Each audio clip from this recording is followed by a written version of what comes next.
আমি যখন আপনার চরমনের পীর সাহেবের সঙ্গে বসেছিলাম, আপনাদের হয়তো অনেকের মনে থাকতে পারে, সেখানে যে 10টা বিষয় আমরা একমত হই, তার মধ্যে এই একটা বিষয় ছিল।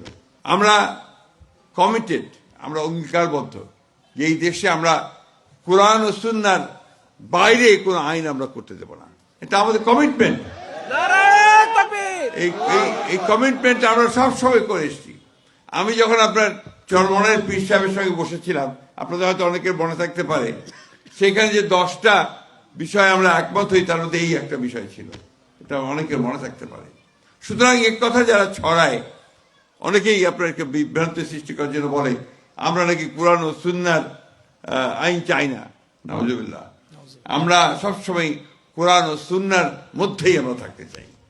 আমাদের বংশ সেটা, আমাদের রক্তের মধ্যে সেটা। আমরা গর্বিত যে আমি একজন মুসলমান, অত্যন্ত গর্বিত আলহামদুলিল্লাহ। এই কারণে যে আমরা সত্যের পথে, ন্যায়ের পথে ইসলাম সবসময় আমাদেরকে নিয়ে যায়। ইসলাম শান্তির ধর্ম। আমরা শান্তি চাই।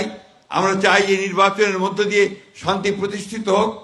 আমরা চাই যে এই নির্বাচনের মধ্য দিয়ে একটা নতুন বাংলাদেশ গড়ে উঠুক, যেখানে আমি আমার ইবাদত শান্তিতে করতে পারবো, আমার ধর্ম চর্চা শান্তিতে করতে পারবো, এবং আমি আমার ভবিষ্যৎ বংশধরদের জন্য একটা সুন্দর ভবিষ্যৎ রচনা করতে পারবো।